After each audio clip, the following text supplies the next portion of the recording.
નમસ્તે. Movement four secular democracy એટલે secular લોકશાહી આંદોલનના ગુરુવારે મિટિંગને બધાનું સ્વાગત. આજના મિટિંગમાં આપણા પાસે આપણા professor Mukesh Kumar Jha Murari Kumar Jha from Ahmedabad university આપણા વચ્ચે છે. આજે એ આપણા સાથે આપણે ચર્ચા કરશે. એકચ્યુઅલી આજે આપણે ઓડિયન્સ જે છે એ ઘણા બધા લોકો ગુજરાતી કરતાં પણ ઘણા ઓલરેડી ઓડિયન્સ પણ હોય છે, એટલે આપણે डिस्कशन हिंदी में शिफ्ट करीશું. એટલે आज हमारे साथ हैं मुरारी कुमार झा अहमदाबाद यूनिवर्सिटी के. वो आज हमारे साथ डिस्कशन करेंगे. ये डिस्कशन थोड़ा सिंक्रेटिक ट्रेडिशंस से कुछ मिली जुली भी है और कुछ अलग भी है. टॉपिक का नाम है economic foundations of the inter community relationship in Gujarat. बहुत ही वेरी इंटरेस्टिंग टॉपिक है. ऐसा टॉपिक पर काम करना बहुत ही चैलेंजिंग भी होता है आज के ज़माने में. और ये इंटर कम्युनिटी और बियॉन्ड सर्टन थिंग्स बात करना ये बहुत ही एक चैलेंजिंग बात है. और उन्होंने इसके ऊपर काफ़ी काम किया है. उनका एजुकेशन जर्नी भी बहुत लंबा चौड़ा है. तो बाद में बात करते करते ज़्यादा पता चलेगा. मैं प्रोफेसर झा को रिक्वेस्ट करता हूँ कि वो चर्चा शुरू करें. और एक्चुअली बात क्या है कि हमको तो बहुत दिनों से हम ऐसे हमारे कॉमन फ्रेंड हैं डॉक्टर रघु रंगराजन, जो हमारे MSD के का भी हैं. वो उनके माध्यम से उनके बारे में पता था. वो हमारे साथ आके बात करना चाहते थे, लेकिन कोविड आया और कोविड के बीच में ऑनलाइन हम गए. ऑनलाइन में भी ऑफलाइन में हम जा रहे हैं. वो प्रोसेस जो पेनफुल प्रोसेस है वो तो एक प्रोसेस चालू है अभी. मैं खाली इतना बात कहना चाहता हूँ कि जो खाली सबको हमारे दर्शक जो मित्र जो हैं बताना चाहता हूँ कि ये ऑफलाइन होने के बाद जो हुआ है, अभी हमारा जो अभी एक्सपेंसेस भी जो है, ट्रैवलिंग एक्सपेंसेस जो है काफ़ी बढ़ गया है लोगों का. इसके होने के कारण थोड़ा अभी लोगों का आना जाना भी थोड़ा कम हो गया. और ये बात को सबको जानना पड़ेगा. बहुत लोग शर्म के मारे बोल नहीं सकते हैं, लेकिन जो आते थे आना उनका बंद हुआ है. फिजिकल रीजन भी है, फाइनेंशियल रीजन भी है. लेकिन उसके बाद भी हमारे ऑनलाइन में लोग रहते हैं, सुनते हैं, वो होता है. लेकिन हम चाहते हैं ऑफलाइन में, जैसे कोविड पे पहले हमारे जैसे बहुत लोग आते थे, तरह तरह के लोग, क्रॉस सेक्शन के लोग आते थे, डिस्कशन करते थे, इंटरेक्ट करते थे. वो चालू रहेगा, हम आशा करते हैं. लेकिन आज का डिस्कशन तो बहुत ही अच्छा रहेगा. मैं प्रोफेसर झा को रिक्वेस्ट करता हूँ वो अपनी बात को रखें. थैंक यू सो मच साहब. जस्ट ए मिनट इसको तो चाहिए. ऐसा रखिए इसको, आप लगा लीजिए. और कितनी देर मेरे पास में है बोलने के लिए? आप बोलिए नहीं, हाफ एन आवर. हाँ जी जी, आधे घंटे में आपको हो ज़्यादा जाए. लगता है तो जी. आगे बढ़ा भी सकते हैं. जी, thank you so much Raj साहब. And thank you also to my school dean professor Raghu Rangarajan, जिन्होंने मुझे यहाँ पर आने के लिए एनकरेज किया. और शायद मेरे लिए बड़े सौभाग्य की बात है कि जिस टॉपिक में मेरा एक लॉन्ग स्टैंडिंग इंटरेस्ट रहा है, उसको शायद पहली दफ़ा मैं हिंदी में अपने जो कलीग्स हैं उनके साथ में मैं शेयर कर रहा हूँ. और इस फोरम में खास करके फोरम फॉर सेक्युलर डेमोक्रेसी, ये मेरी बहुत पहले से मेरी तमन्ना थी कि मैं जा कर के वहाँ पर कुछ बोलूँ. और शायद ये मेरा जो एक इनर क्वेस्ट है कि लोगों से कनेक्ट करूँ, लोगों से बात करूँ, जो इतिहास में कुछ दबी हुई बातें हैं उसको बाहर लाऊं, ताकि जो कुछ मिसकंसेप्शंस बने हैं अभी के समाज में, उसको कुछ हद तक उस पर से पर्दा उठाया जा सके. उसी सिलसिले में मैंने सोचा कि जो टॉपिक होना चाहिए वो इस तरह का होना चाहिए ताकि गुजरात के ऊपर में है और गुजरात में बिजनेस, कॉमर्स, इकोनॉमी को बहुत ही सीरियसली लिया जाता है और लिया भी जाना चाहिए.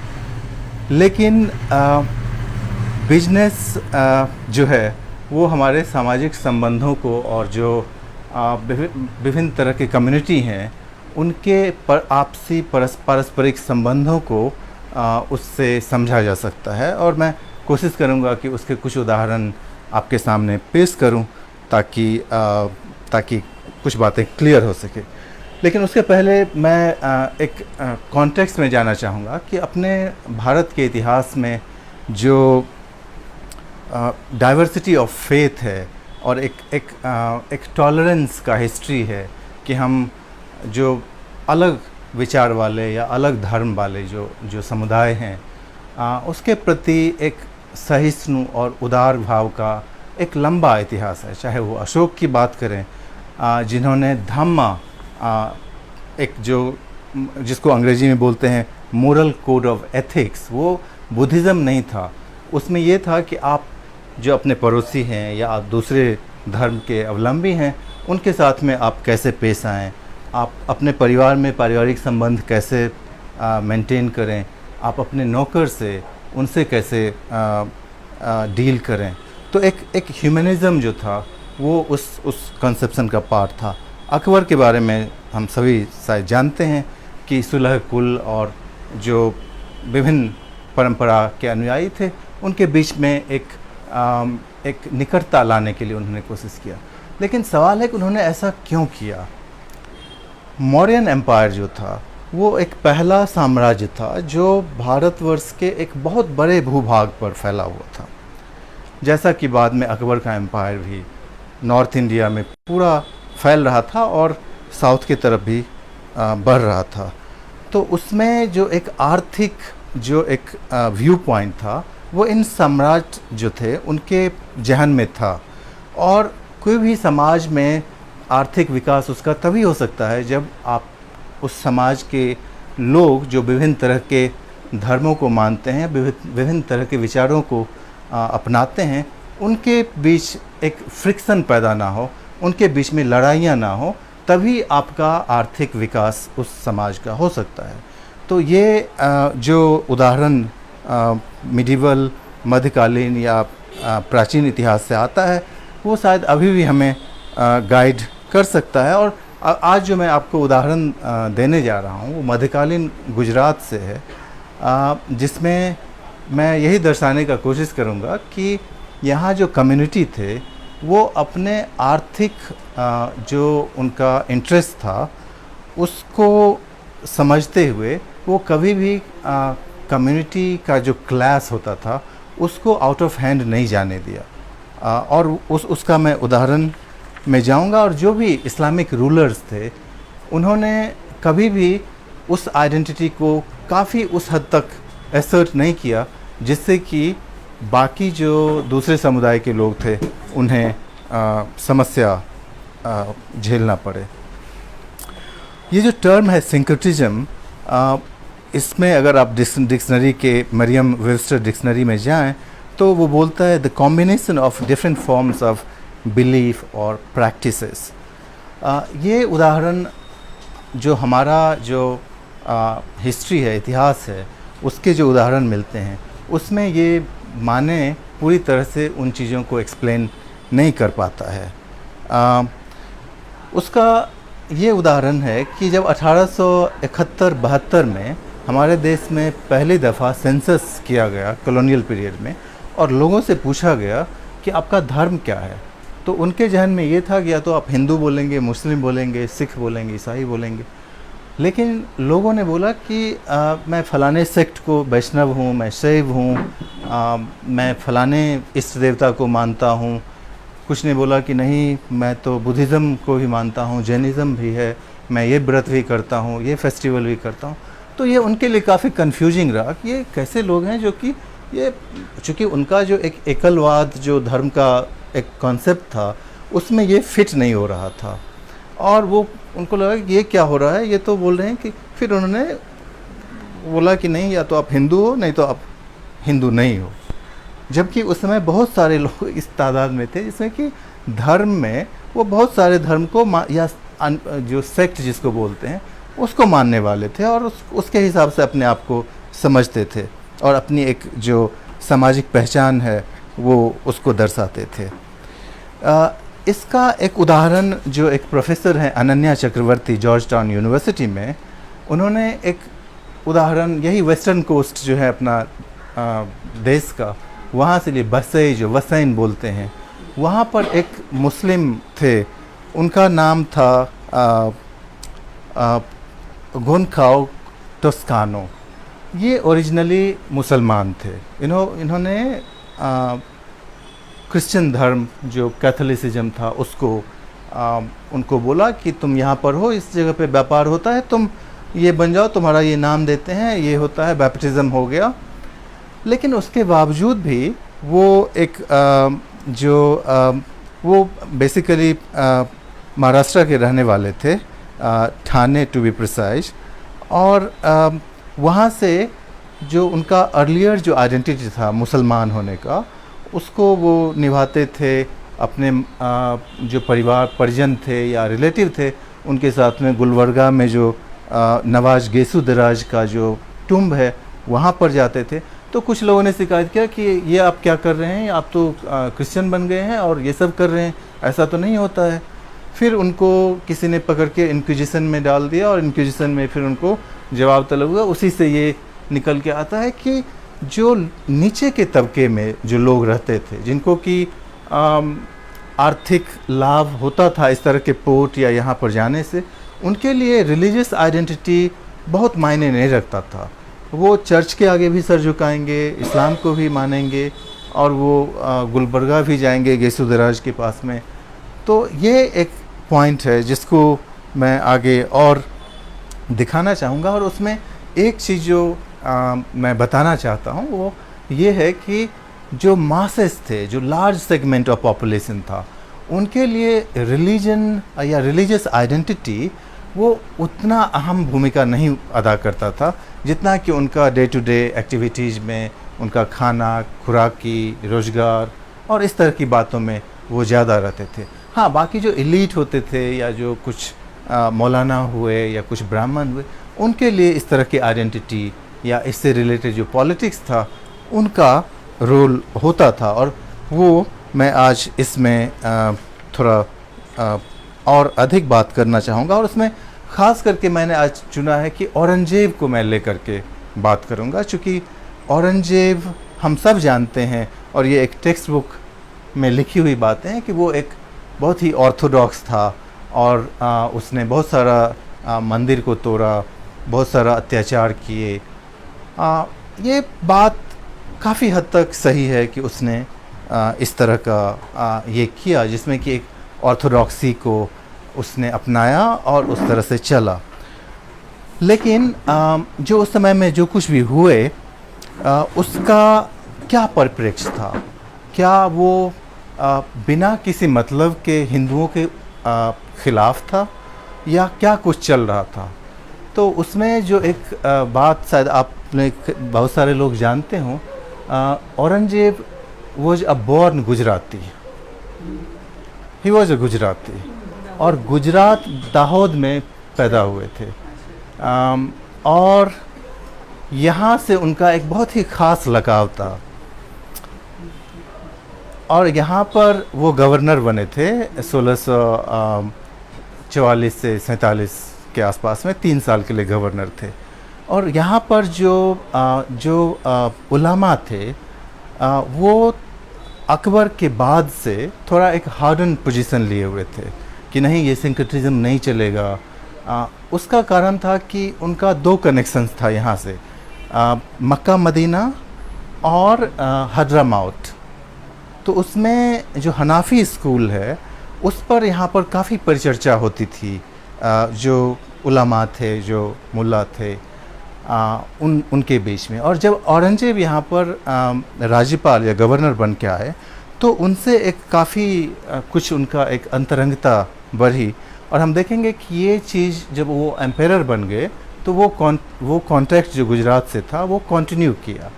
लेकिन अब सवाल उठता है कि औरंगज़ेब ने इस तरह का एक हार्डन स्टैंस क्यों लिया, क्या कारण था।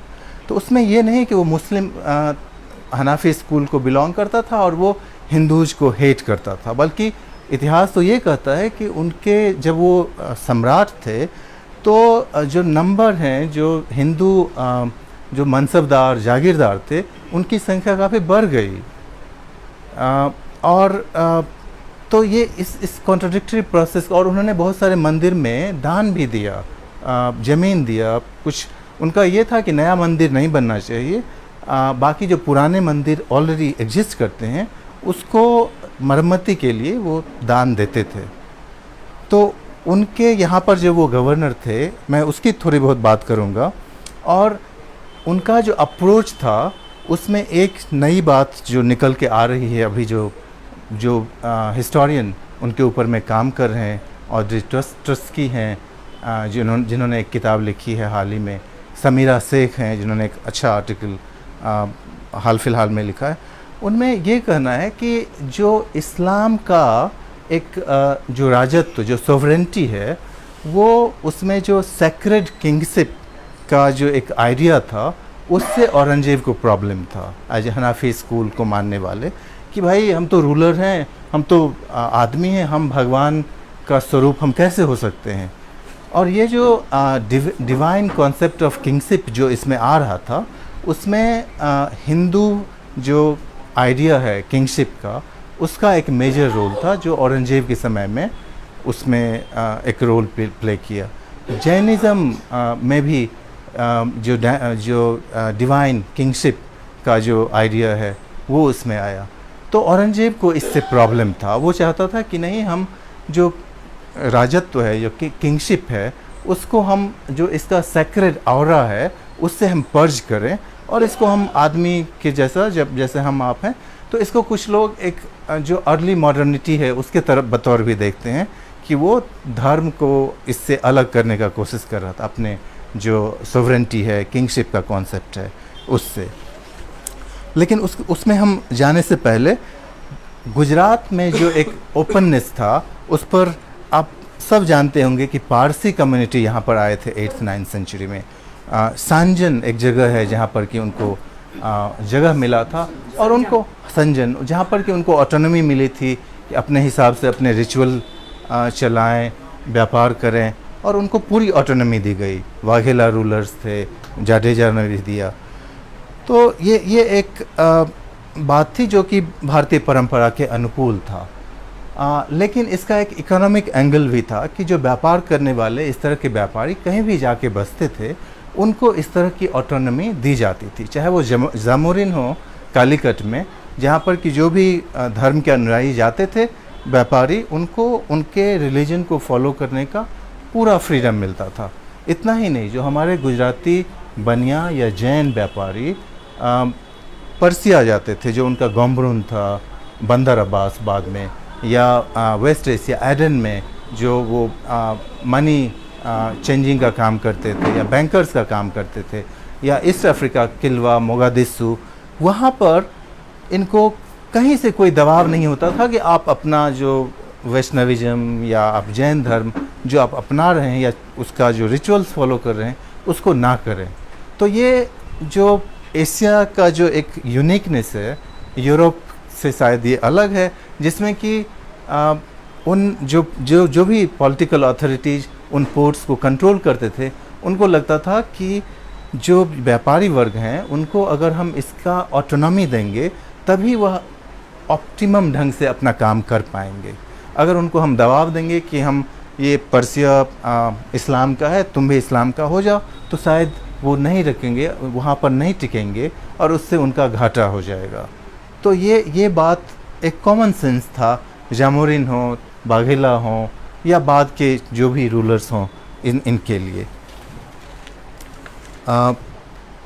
एक और जो नया रिसर्च जो गुजरात के ऊपर ही बेस्ड है, ये स्टैनफोर्ड के प्रोफेसर हैं सौमित्रा झा, उन्होंने जो रिसर्च करके पाया है उसमें ये बताते हैं कि जो मिडिवल पोर्ट सिटीज़ हैं, खास करके गुजरात के भी, चाहे वो खंभात हो या सूरत हो या और भी जो इस वेस्टर्न सी बोर्ड में हैं, वहाँ पर धार्मिक उन्माद जो विभिन्न कम्युनिटी में देखने को मिलता है वो नहीं मिलता है। उनमें एक परस्पर निर्भरता का एक बहुत लंबी परंपरा है, जिसकी वजह से वहाँ पर जो कम्युनल कॉन्फ़िगरेशन है वो एथनिक क्लिंजिंग का इंटेंसिटी नहीं लेता है। क्योंकि यहाँ पर कुछ लोग अंग्रेजी भी अभी हम मेरे से बात हुई है, तो उसका मैं बस एक दो लाइन सुनाना चाहूँगा उस रिसर्च का। Due to Muslim specific advantage in the Indian Ocean shipping, inter-ethnic complementarities were strongest in medieval trading ports, leading to the development of institutional mechanisms that further supported inter-ethnic exchange। तो ये बता रहे हैं कि जो institutional mechanism in सब ports, जो medieval ports जिसको बोलते हैं, वहाँ जो डेवलप हुआ, उसकी वजह से आपस में जो एक दूसरे की निर्भरता थी वो कभी एथनिक क्लिंजिंग या इस तरह का माहौल नहीं पैदा होने दिया। अब ये पारस्परिक निर्भरता किस तरह की थी? अगर मैं अपने रिसर्च से एक उदाहरण दूं, जो शिपिंग होता था उसमें मुसलमानों का डोमिनेंस था, जो कि जहाज़ लेकर के सामान लाद के यहाँ से सूरत से वो वेस्ट एशिया ले जाएंगे या पर्सिया ले जाएंगे या अफ्रीका ले जाएंगे, उसमें उनका था और वो माना हुआ था, सभी को, किसी को कोई प्रॉब्लम नहीं था। लेकिन उन्हें जो सामान ले जाना था वो सामान हिंदू और जैन व्यापारी जमा करेंगे और उस पर डालेंगे। तो यहाँ पर आप देख सकते हैं कि शिपिंग जो है, एक सेगमेंट जो ट्रेड का है, वो एक कम्युनिटी कंट्रोल कर रहा है। बाकी जो प्रोक्योरमेंट है, उसका जमा करना है और पोर्ट तक पहुँचाना है, वो दूसरा कम्युनिटी करेंगे। उसमें मुसलमानों की बहुतायत नहीं थी, वो माना हुआ था। तो एक कॉम्प्लीमेंटरिटी जो है वो आप देख सकते हैं। इसकी वजह से वो कभी एक दूसरे को नहीं चाहते थे वो हट जाए, ख़त्म हो जाए। नहीं तो फिर ये हुआ कि जिस डाल पे बैठे हैं उसी को हम काटने की कोशिश कर रहे हैं, उस तरह की बात हो गई। उसके बियॉन्ड अगर आप लोअर रंग में जाएं तो जो वीवर्स थे, जो कार्डर्स थे, जो एम्ब्रॉयडरी बनाने वाले थे या इस तरह के जो जरी बनाने वाले थे, वो ज़्यादातर मुस्लिम हुआ करते थे। अब उनकी ज़रूरत इन व्यापारियों को पड़ती थी, ताकि सामान बना के देगा तभी तो ये ले जाके पोर्ट में पहुंचाएंगे। तो अगर आप उनको मारेंगे तो फिर हमारा व्यापार कैसे चलेगा? ये बिल्कुल क्लियर समझ थी उनकी।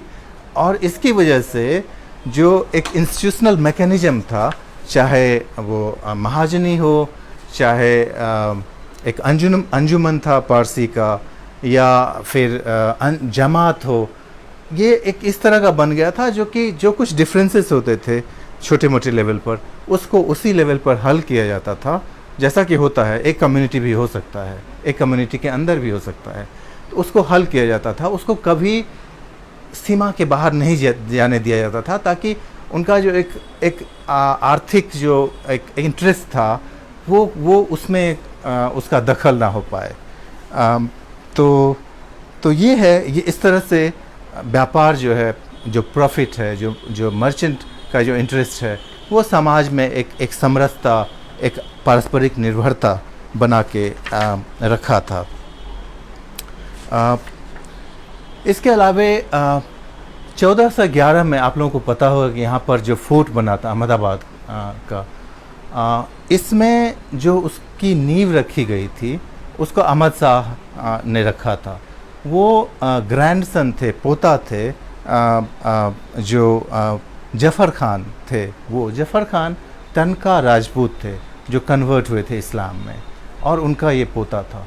तो जब ये अहमद शाह थर्ड जनरेशन में हैं, लेकिन अभी भी बहुत सारे हिंदू बिलीफ प्रैक्टिसेस को फॉलो कर रहे हैं।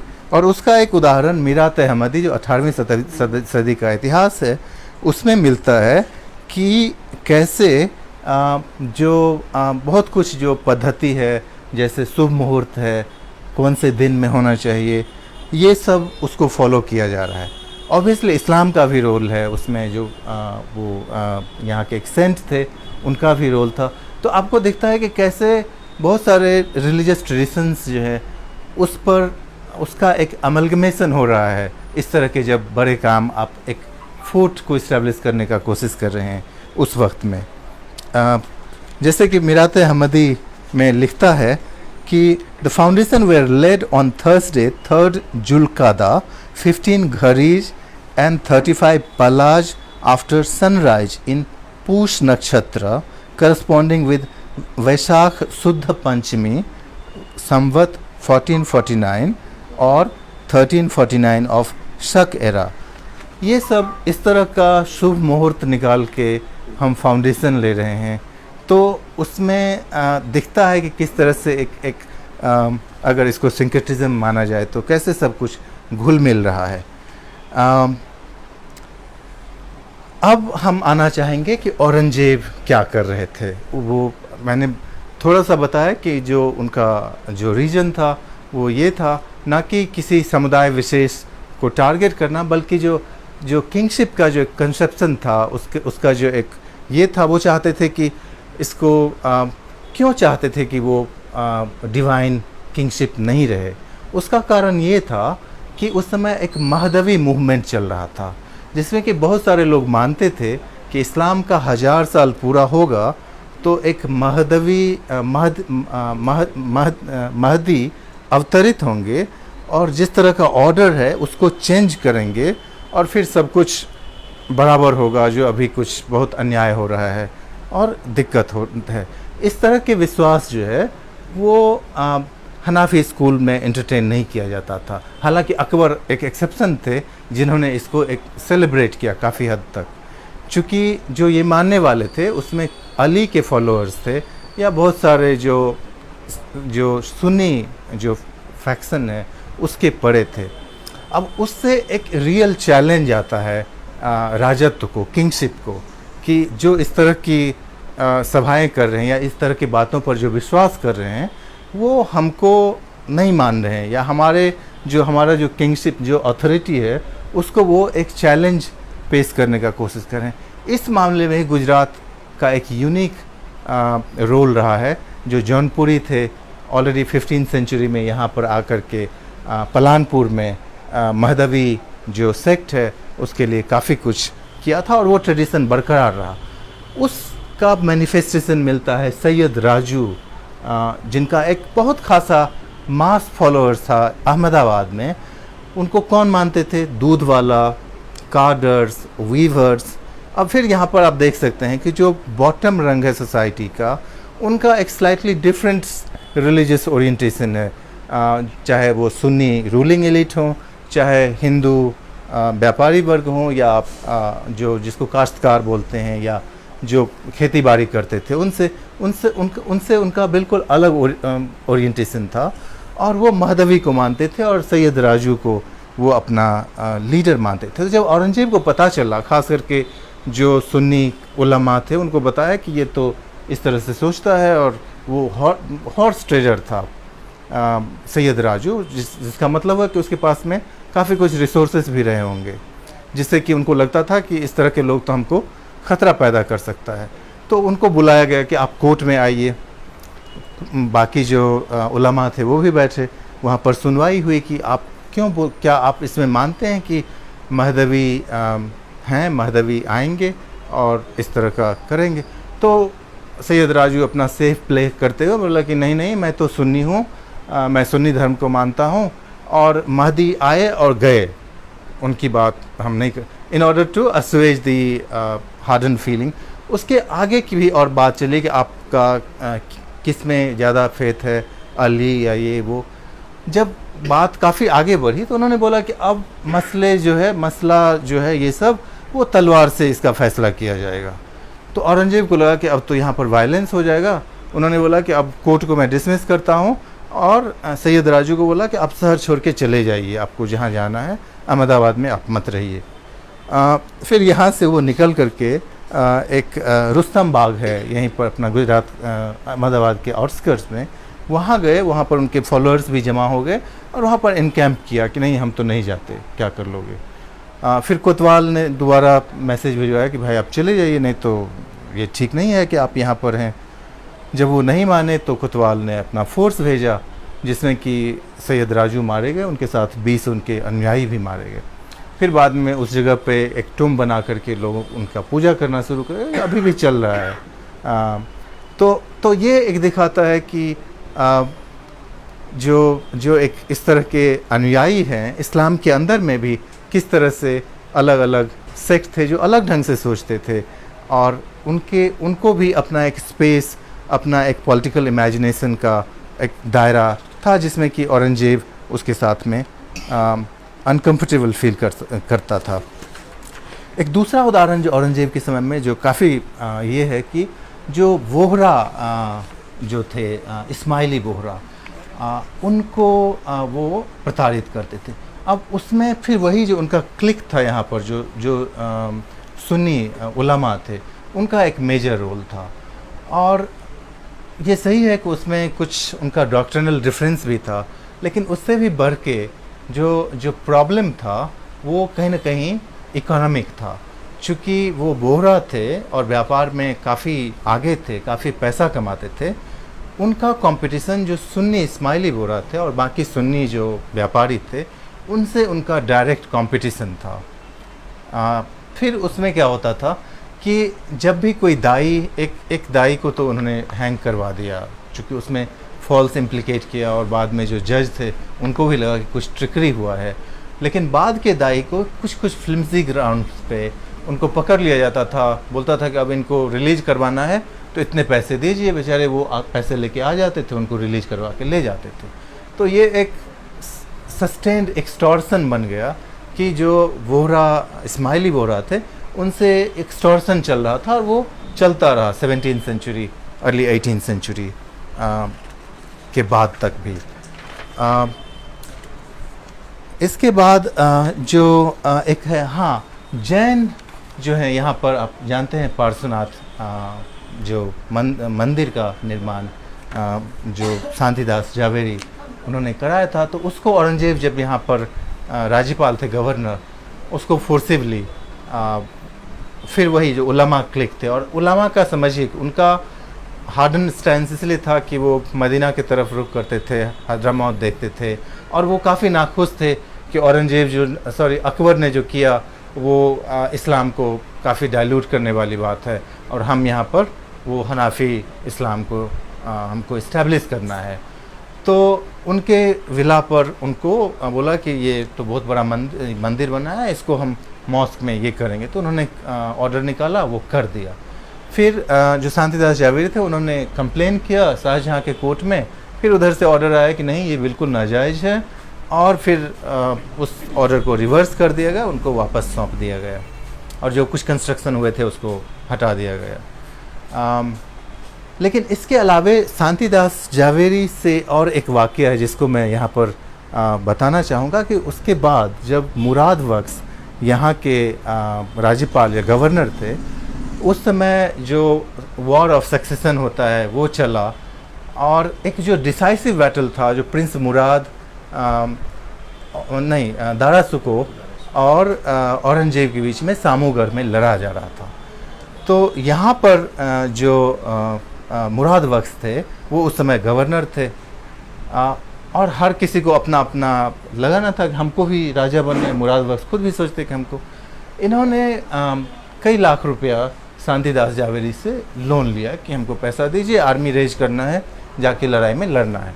जब सामूगढ़ पहुँचे तो देखे कि उधर तो इम्पीरियल आर्मी है दारा सुको के साथ में, औरंगजेब का छोटा है, तो ये तो वो तो जीत जाएगा, वो जीत जाएगा तो फिर बाद में मुझे भी मार देगा। तो ऐसा करते हैं कि औरंगजेब के साथ मिलते हैं, फिर उसको हराते हैं, फिर हम औरंगजेब से बाद में अपना निपटारा कर लेंगे। तो फिर वही हुआ, वो हार गया दारा सुको सामूगढ़ में, और बाद में औरंगजेब फिर कोई बहाना लगा के, कोई केस चला के इसको फिर फांसी करवा दिया, और राजा बन गया। औरंगजेब एम्पायर था। अब शांतिदास जावेरी को लगा मेरा पैसा तो गया, चूँकि ये तो बोलेगा कि आप तो पैसा दिए मेरे खिलाफ लड़ने के लिए, तो मैं क्यों आपको पैसा वापस करूं।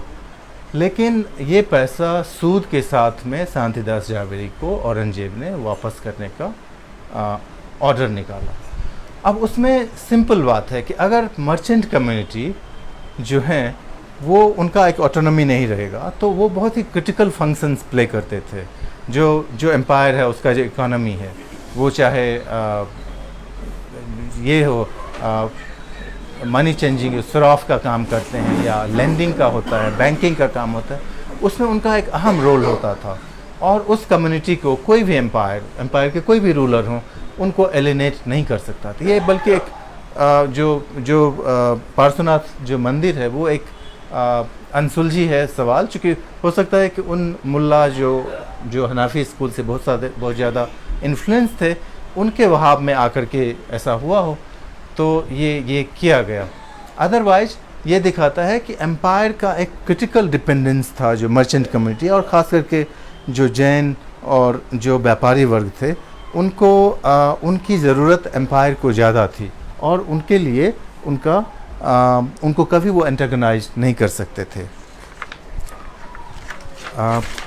अब मैं ख़त्म करूँ तो ये कुल मिला के ये दिखाता है कि जो गुजरात में इस तरह का जो विभिन्न समुदायों के बीच जो एक पारस्परिक कोऑपरेशन था, वो ये यहाँ पर ये सिर्फ जिक्र कर देना ज़रूरी होता है। कुछ छिटपुट लड़ाइयाँ हुई जिसको कि सूरत राइट के नाम से जाना जाता है, अहमदाबाद राइट्स के नाम से जाना जाता है, जो दो कम्युनिटी के बीच में था, लेकिन इसको कभी भी उस प्रोपोर्शन तक नहीं जाने दिया गया जिसमें कि एक एथनिक क्लिंजिंग का वो रूप ले सके। क्योंकि जो लोकल इंस्टीट्यूशंस जो मौजूद थे वो उसको कंटेन करने में या उसको उसी जगह पे उसको ज़्यादा नहीं फैलाव होने देने में काफ़ी बड़ा अहम भूमिका निभाते थे, और वो कभी भी बहुत बड़ा ऐसे इतना बड़ा नहीं बना कि वो दो समुदायों के बीच में एक गहरी खाई खोद दे।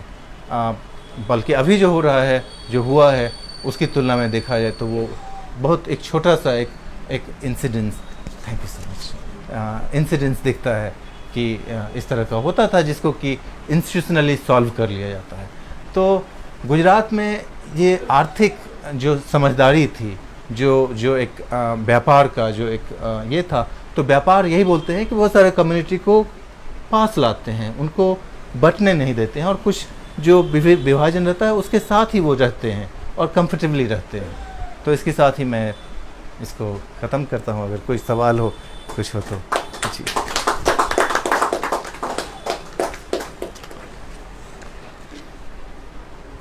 तो मैं पूछना चाहूँगी कि गुजरात का जैसे है, ऐसा दूसरे स्टेट में भी ऐसे है बिजनेस कम्युनिटी के रिलेशनशिप?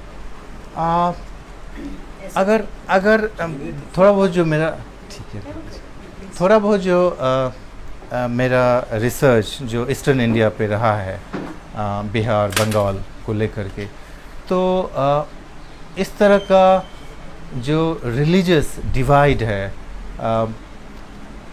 जो वहाँ अगर आप पटना को लें, जो एक major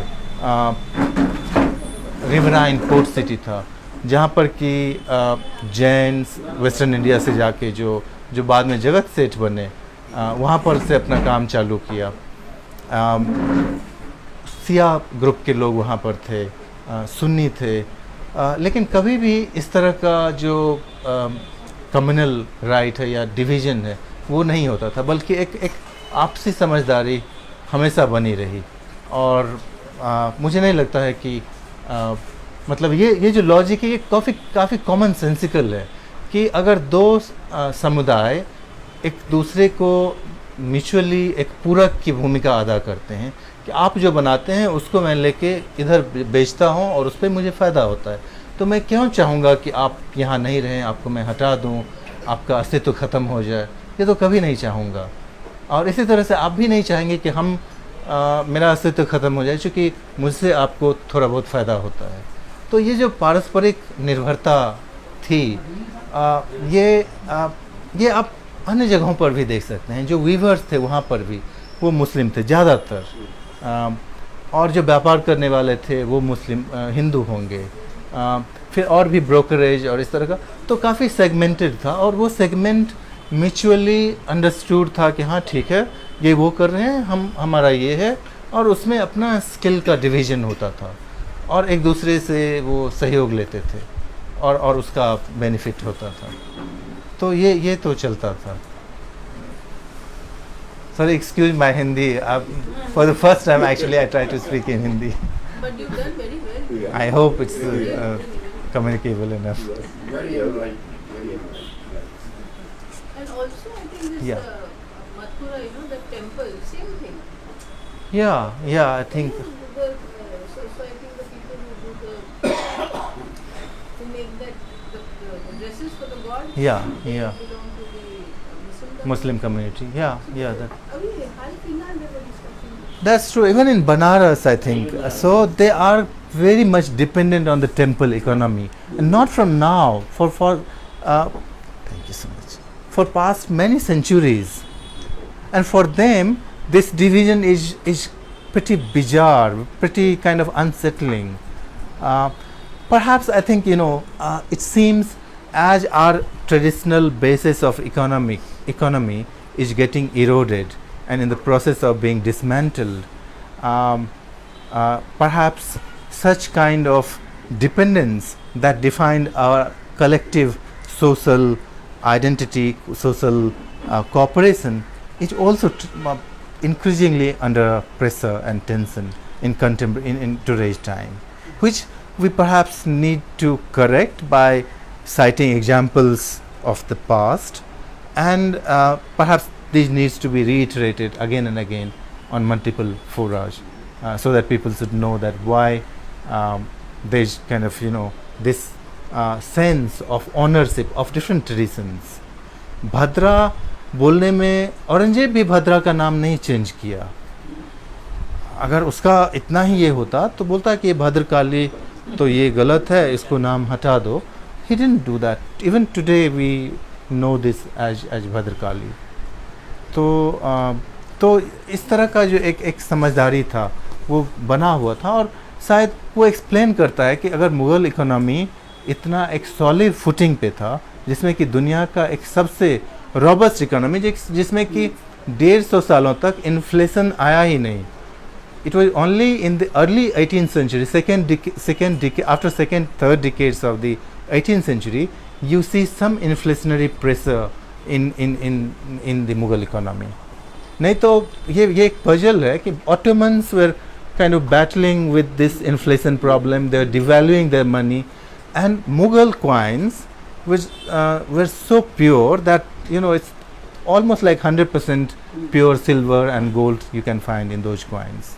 So what explains the robustness of the monetary system, money and all that? And for that, by the way, Mughals were critically dependent on sarafs to determine the alloy contents of the coins. तो अब सराफ तो फिर दूसरे समुदाय से आते हैं. तो again, I mean, these things were so much intertwined that it's very difficult to consider Mughal empire as an Islamic empire of Hanafi school. That would be very difficult. And in that way, by not talking about that, perhaps we are losing a very important legacy, which is very needed today, actually, to keep us together as a nation.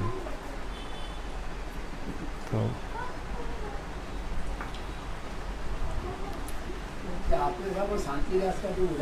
जी मैंने भी पढ़ा है. जी जी उसने पैसा दिया रुपये तक ही आता है बस.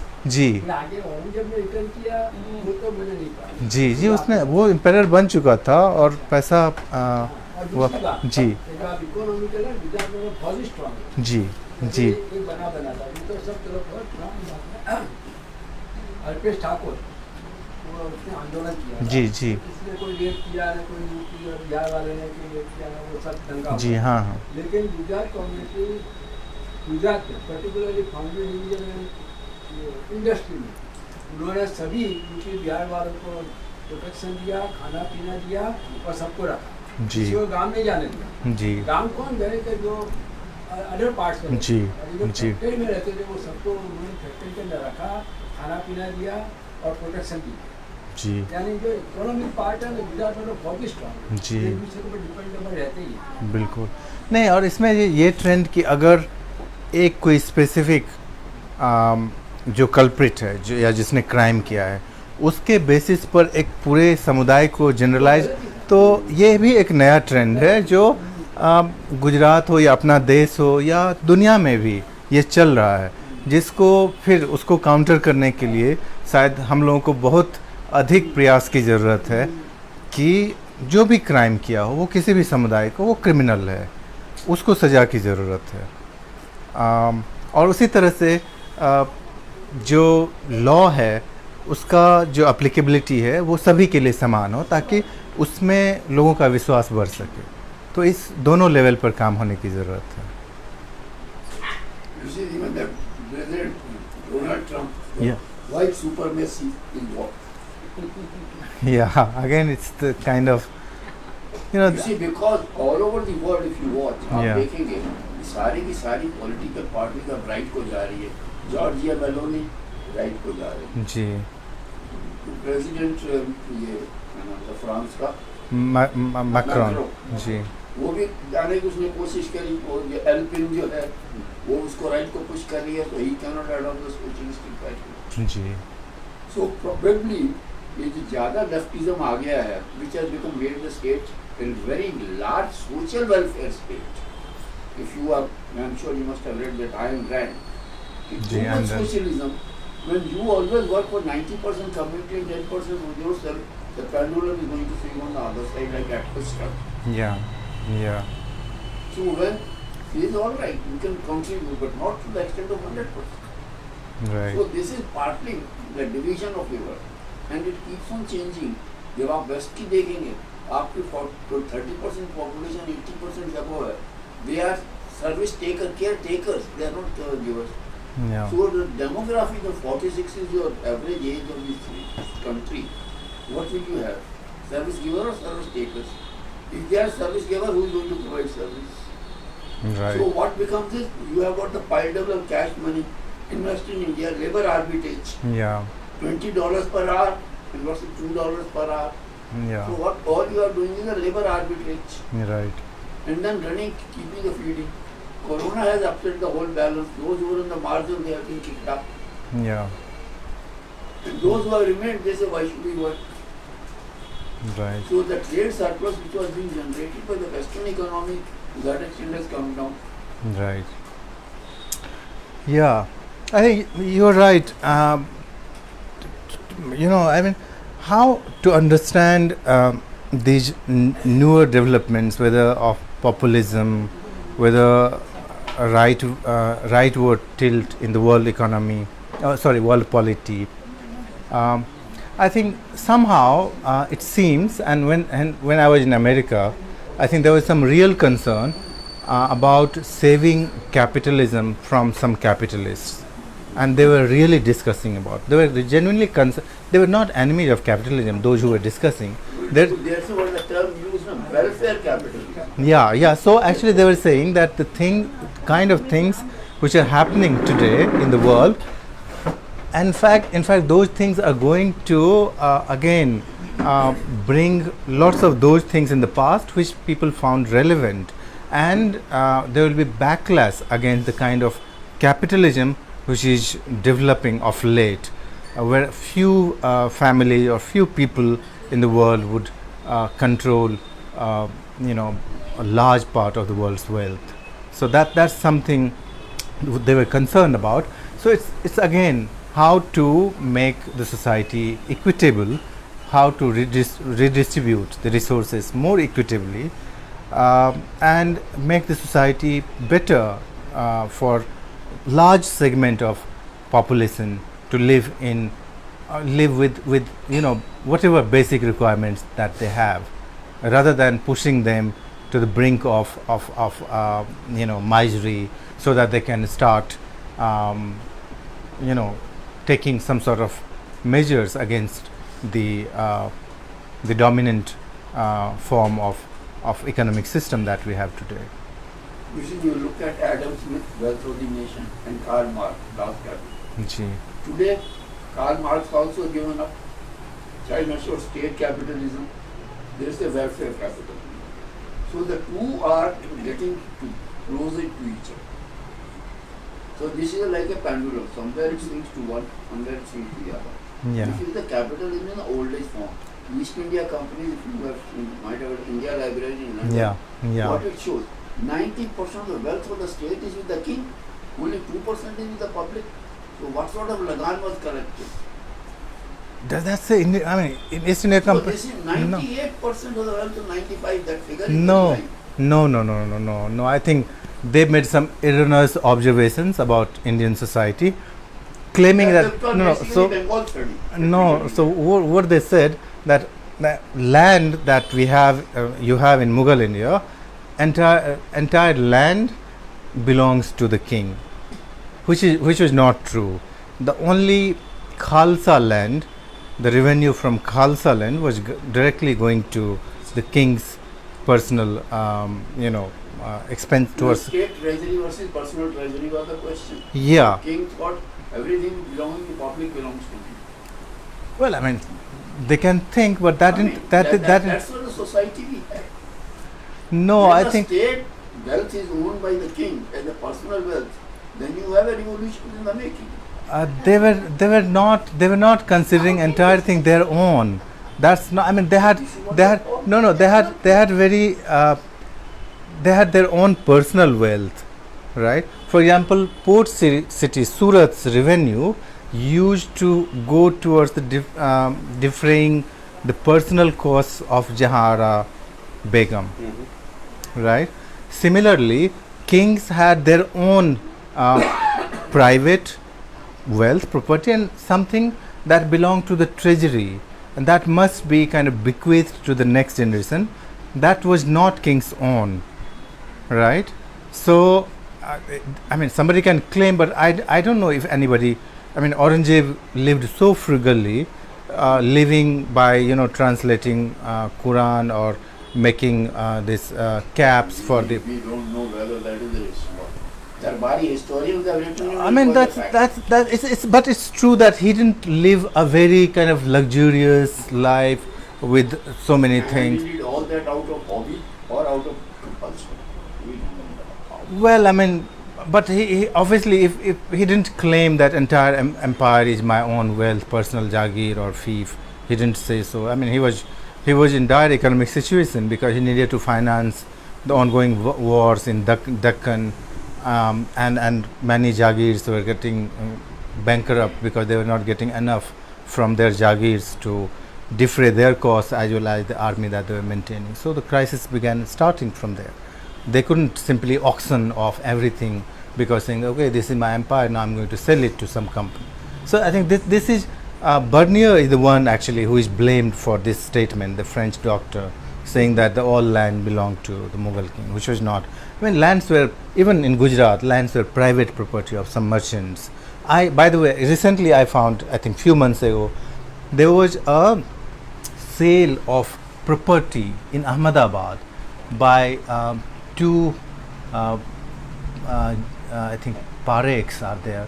So they sold a property, land as well as house to the Dutch East India Company, and that means that he owned, right? So that was his personal property, and he sold it in 26,000 rupees, right? So and there are many examples of private ownership, sales deeds, not only in Gujarat but also in Allahabad, in Patna, elsewhere, where people had and how to explain this? The entire financing of East India companies taking over of Mughal Empire as well as other autonomous kings. So the money that was going into the East India Company hands was basically coming from the merchant class, merchant groups, the money lenders, the sroughs, basically. So they were the ones who actually financed East India Company's takeover of India. What was their motive? What was their उनका क्या motive था? उनका motive ये था कि well, I mean because of पूरे भारत में हुआ कि basically North India में पर yeah North India दक्कन में भी हुआ कुछ extent तक निजाम के regime में. और the reason was the world was moving more towards open trade, free trade, and they were looking towards the rulers who could openly side with merchants and facilitate trade for them, right? But after the Mughal Empire entered into sustained phase of decline after the death of last Emperor Aurangzeb, they thought that the regional centralization process that was happening in Lucknow, in Awadh or Lucknow and elsewhere, Deccan, Nizam, Hyderabad, so Murshidabad. So it was not friendly to those merchants groups, and they wanted to have they wanted somebody else, कुछ ऐसे लोग जो व्यापारी खुद थे, अगर वो regime को कंट्रोल करते हैं तो उन्होंने सोचा कि शायद हमारे लिए एक ज़्यादा बिजनेस फ्रेंडली एनवायरनमेंट मिलेगा। चूँकि जो कंपनीज थे वो और ज़्यादा ट्रांसपेरेंट थे, वो कॉन्ट्रैक्ट को इन्फोर्स करना जानते थे, वो एक जो कलकत्ता था वो अपने आप में एक जगह बन गया था जो कि बहुत ज़्यादा बिजनेस फ्रेंडली था। फ्रॉम 1693 के बाद से early 18th century that presented a very good example of merchants freedom and you know safety of your capital and so on and so forth। तो उनको लगा कि इनको सपोर्ट करके फिर हो सकता है मेरे लिए फिर अच्छे दिन आ जाएं, that kind of thing। But that didn't happen actually, unfortunately। So ये ब्रिटिश लोग, I mean east India company ने उनको वापस पैसे दिए, I mean वो yeah, obviously they got back, so yeah, but then फिर बाद में वो ईस्ट इंडिया कंपनी खुद ट्रेडर कंपनी थी, तो बाद में कंपटीशन हो गया। yeah, competition हुआ। So when they saw that these big merchants are playing the role of string pullers, and if they can bring down their own Rajwara and the chiefs and kings, then these guys can be dangerous for us too। So what they did, they started liquidating them to bring them, cut them to size, and only the small guys were allowed to prosper and do those kind of functions that big guys earlier used to do। So this liquidation took place well within the 18th century, before the end of the 18th century। Yeah। See, I have I this think we question. should have a second phase. Let me say, We should transition. have a second Yeah। part. What was the transition? First, India was सोने की चिड़िया, जी। when the role or sort of shape of the industry was extractive industry. Yeah। You have the primary product. Right। When the economy became a manufacturing industry, you could not add value. Right। So India did not adopt the technology and come to the manufacturing sector. And it was the manufacturing sector which had the trade surplus to come to India. So they had to look for the markets. Right, sir. Yeah, sir. Can I if I can reflect on this is a very skewed understanding of what when India was सोने की चिड़िया। India was really सोने की चिड़िया before। Extractive industry.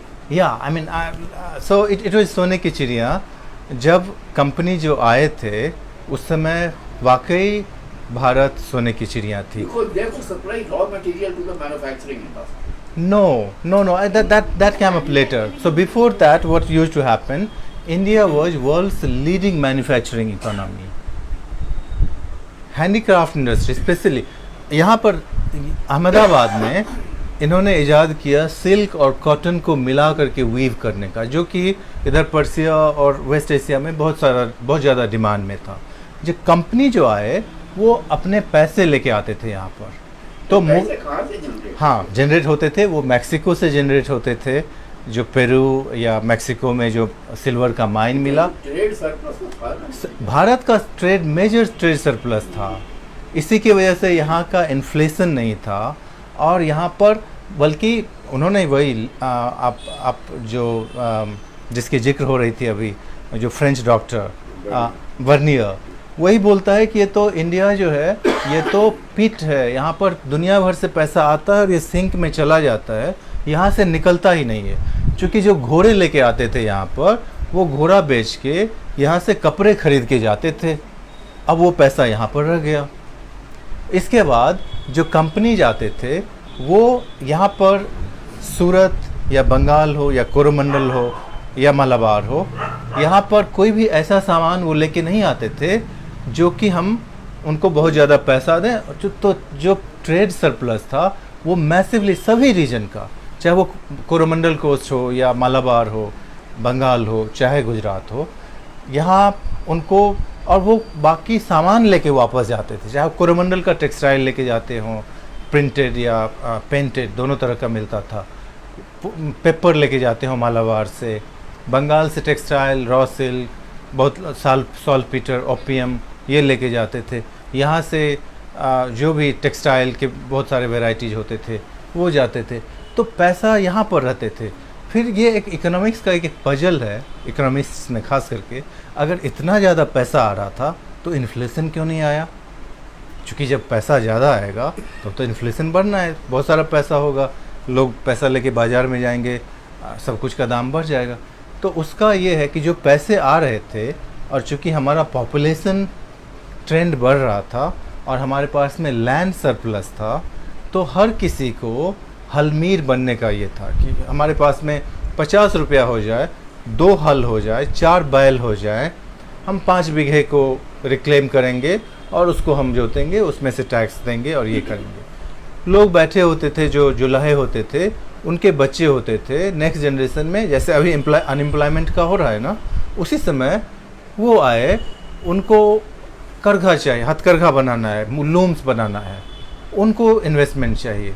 तो जो productive sector था हमारा इकोनॉमी का, चाहे एग्रीकल्चर हो, वीविंग हो या जो कैश क्रॉप प्रोडक्शन है, वो सब ग्रो कर रहा था, उसमें ये पैसे जा रहे थे।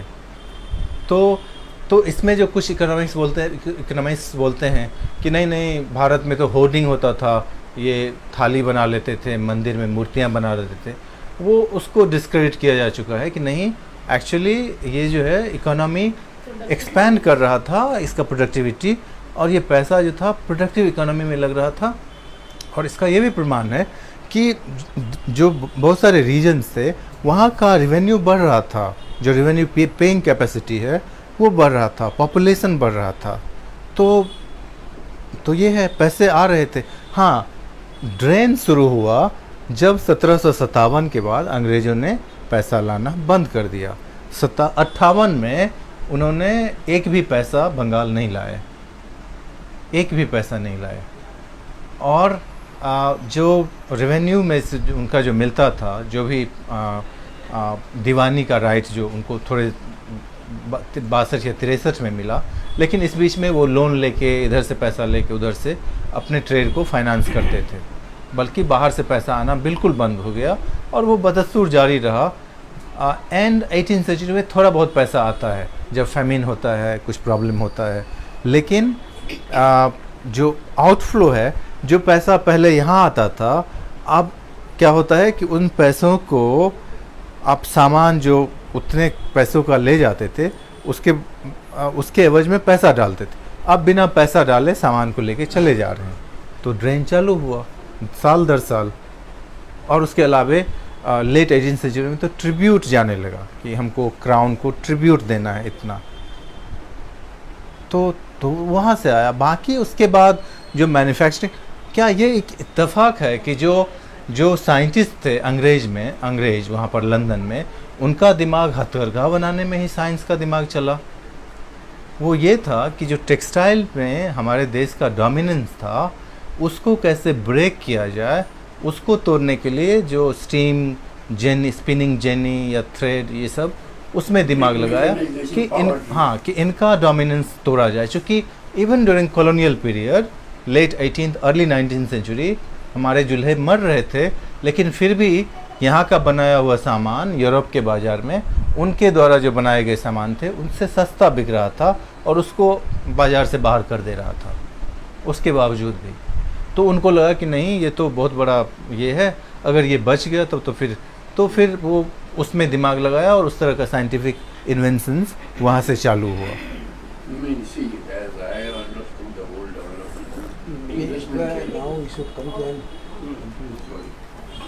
नहीं, एक सवाल, लास्ट सवाल अगर हो पूछ लें तो। ठीक है, लास्ट सवाल जी।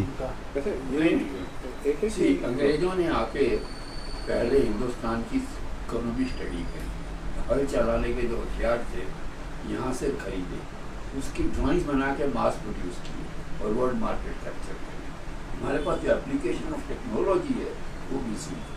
You look at the old paintings Ajanta वगैरह में, अगर महाराजा की सवारी जा रही है तो एक की तलवार है, 15 लोग लाठी से जा रहे हैं।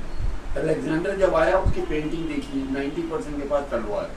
That means we were not able to metallurgically produce जी। and arm the army. If metallurgy is weak, what are you going to work for?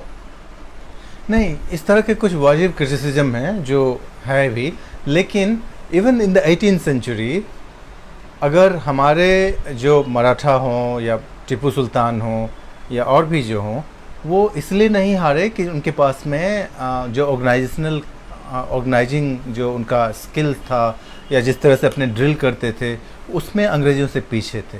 उसका एक तो रीज़न ये रहा कि financially British were much more powerful.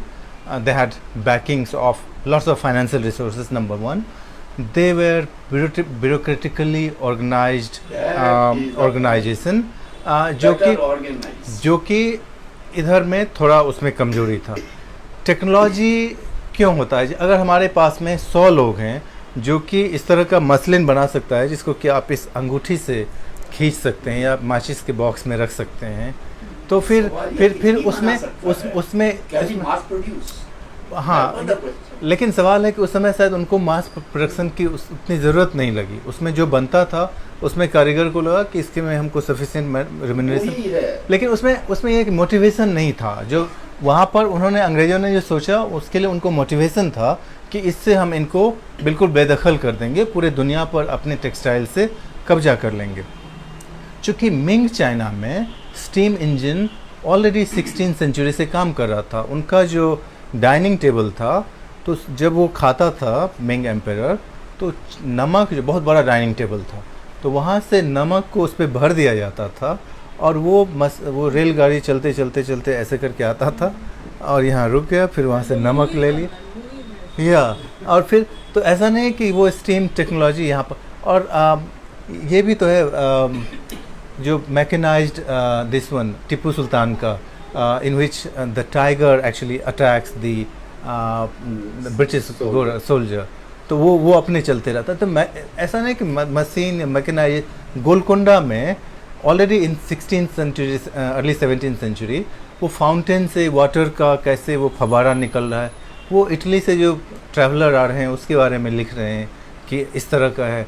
उनको लगता था कि बाय द वे, और सूरत का जो इंटरेस्ट रेट था अर्ली 17th सेंचुरी में वो एम्स्टर्डम के इंटरेस्ट रेट के बराबर था। तो बहुत मामले में हम लोग दुनिया से by late 18th early 19th we are not far behind the other parts of the world. The divergence actually began by the 18th century. After that the west took lead and east, India, China actually lagged behind. And obviously colonial agency played a major role. Sorry, sir, I think one last question from the dean. No, we run out of time, sir. You have some Let Radhika. No, go ahead. Oh. I already asked. So there are a lot of questions. Hello? So coming back to symbiotic culture, it would be correct, I'm just asking you, it would be correct to if you see it in phases. So first phase आपने जो बताया जी, ये फिर ऐसा हुआ होगा क्या कि at a certain stage ये जो phase था, this is about expansion, yeah, so there is this dependence, बहुत अच्छा yeah, that's a, dependence, and yeah, both are gaining, right, that kind of yeah, setup. yeah, Would it be possible with this East India Company and this change of yeah, economic condition, yeah, that expansion is not really there anymore, so it's more of a competition than Yeah. coexisting? That's the second Yeah. and one third. yeah, And the third observation possibility could it be this, that since we wiped out this industry, this interdependent industry, and we are really coming like big finance and big multinationals, Yeah. is it possible that in a sense you change the economic model and you completely wipe out this possibility of interdependence, and therefore either you redefine symbiotic Yeah. culture, how would you do it in this kind of a Yeah. neoliberal financial model? right. Yeah, interesting question. So no, I think so. What happened even in the 18th century when Surat in standard historiography, Surat is shown as decline, Surat in decline. So because this happened, there was a shift of shipping from Surat to Bombay. So shipping definitely declined. But in terms of manufacturing of different kinds, those things continued because in the early 18th century there were some upheavals. Once Marathas took over and they started operating from Baroda, again semblance of normalcy returned, and those people who had certain expertise and skills in certain craft, certain sector, they continued with that because there were some internal demands as well. So, external demand might have fluctuated after the. I'm not sure what happened in the 19th century, but the fact that these communities continue to exist even today, I think if you see in the older parts of the city, they specialize in those things. You don't find those skills being taken over by some other groups. And apart from disappearing opportunities beyond the expansion phase, as you said, they had been living together for generations, for centuries, right? So even if opportunities shrank during the early 19th century, during the colonial period, it did not lead to kind of outright communal confederation, as it is in the new research by Soumitra Jha, Stanford professor, who has done his study on Ahmedabad and Surat particularly. So he's in this study, he's saying that in the old medieval port cities, those communities developed some kind of local institutional mechanism to kind of live amicably with each other. So even though those institutions might have developed in response to economic reciprocity, but once those institutions, social institutions, were in place, it was hard to actually dismantle and get rid of those institutions because they had their memory of the past that look, these communities lived together for generations, and so that would not really lead them to kind of go for ethnic cleansing as happened in elsewhere. So I think that would be my response broadly. Okay. And the second one? So That this when this entire interdependent primary yeah economy is vanished yeah almost, yeah.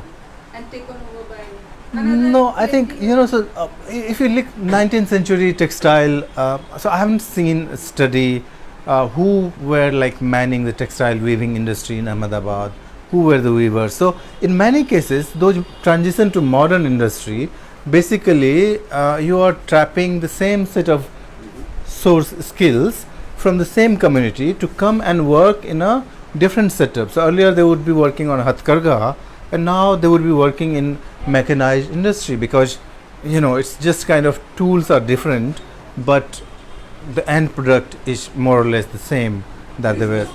Business remains the same, but way of doing business can be. Yeah. No, but So this market is shrinking, absolutely shrinking compared to the larger market. Textiles have become very different. Machines. it expanded during the colonial period, late 19th century, and when Swadeshi became kind of movement. I'm talking about when this entire model has changed to a multinational. Are you talking about contemporary times right now? Well, I mean that's true. So there are multiple factors. So there is stress. So rather than people blaming the policy makers for certain kind of policy that kind of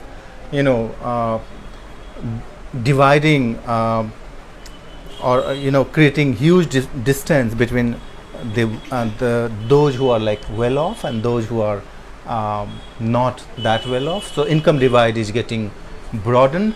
So rather than blaming the policies and the government and the policy makers, they get swayed and they fall into the trap of this कि ये community इसके लिए जिम्मेदार है, ये है, अगर इसको हटा दें, ये पॉपुलेशन बढ़ा रहे हैं, इसकी वजह से मेरा अभी population seem to be again coming on television debates. I get that. The only concern was that since that is eroded, coming Yeah. back to that interdependence and syncretic culture through that route, which route the economic interdependence, Sure, yeah. that is missing now. So it's all the more a challenge and all the more easier for communal forces to really. Yeah, I mean, how right now how to take up this challenge?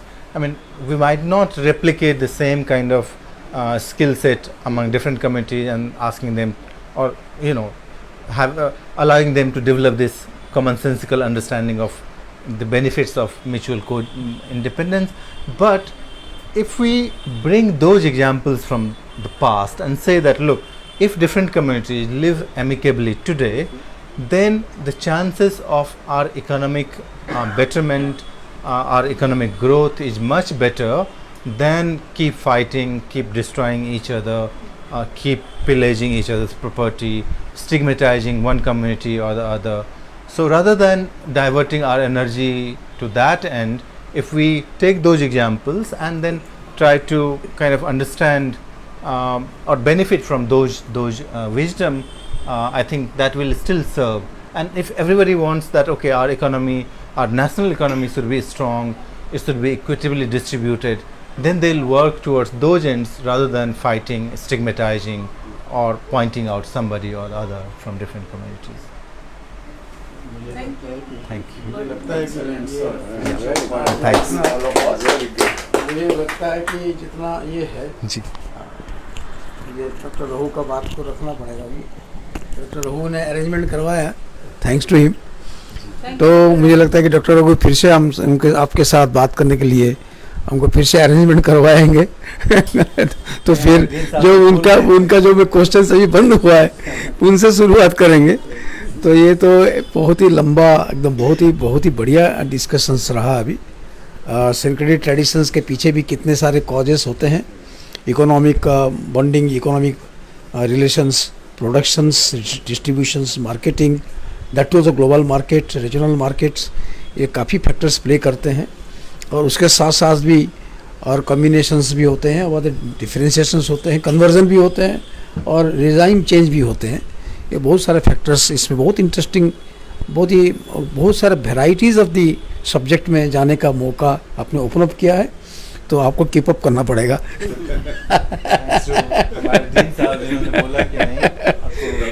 He is a dean everywhere. He is a dean everywhere. So आज का discussion बहुत ही अच्छा रहा और ऐसे ही आप professor Jha आप आते रहिएगा। और आपने काफ़ी क्यूरियोसिटीज़ और काफ़ी इनक्विजिटिवनेस, काफ़ी क्वेश्चंस, काफ़ी ओपन अप भी काफ़ी आपने किया। तो मुझे लगता है कि आप फिर भी आएंगे और सेकेंड चैप्टर, थर्ड चैप्टर भी आप चलाएंगे। Thank you.